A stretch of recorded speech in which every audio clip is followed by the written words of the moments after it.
Adobong pusit for today's video mga sis. Ayan. Nagimasan mga sis. Mga tayon.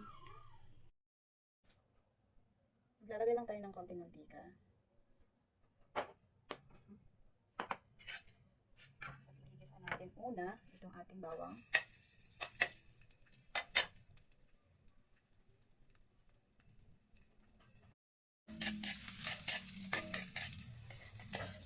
Lalagay na natin yung ating sibuyas.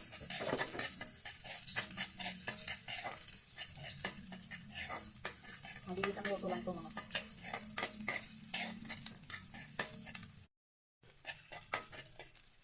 Ayan, yung ating kamatis.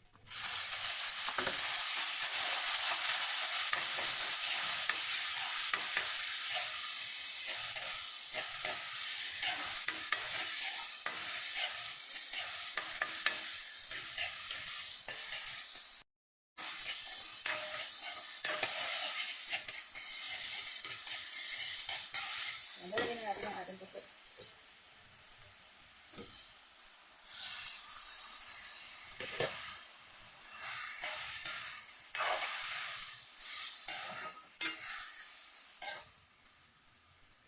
Ayan, isunod na natin yung ating mga pampalasa. Lagyan natin ng paminta. Lagyan natin ng toyo.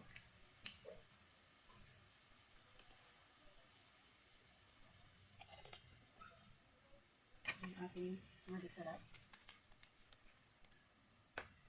Ayan. At lagyan natin ng konting tubig. Ayan, konting tubig lang lalagay natin kasi ikusa na to. Naglalabas ng kanyang sabaw. Hindi ko pa nilalagyan pero may sabaw na mga sis. Lagyan natin ng konti lang.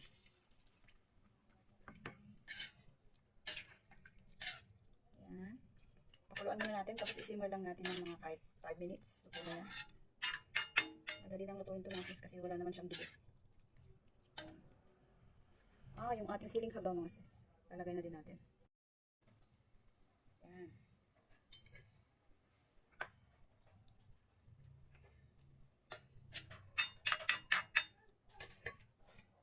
Ayan, isimmer natin hanggang sa maluto. Ayan, balikan natin ulit mamaya. Ayan, lagyan lang natin ng konting asukal. Para magbalance yung lasa ng sis. Saka konting suka. Ayan, konti lang.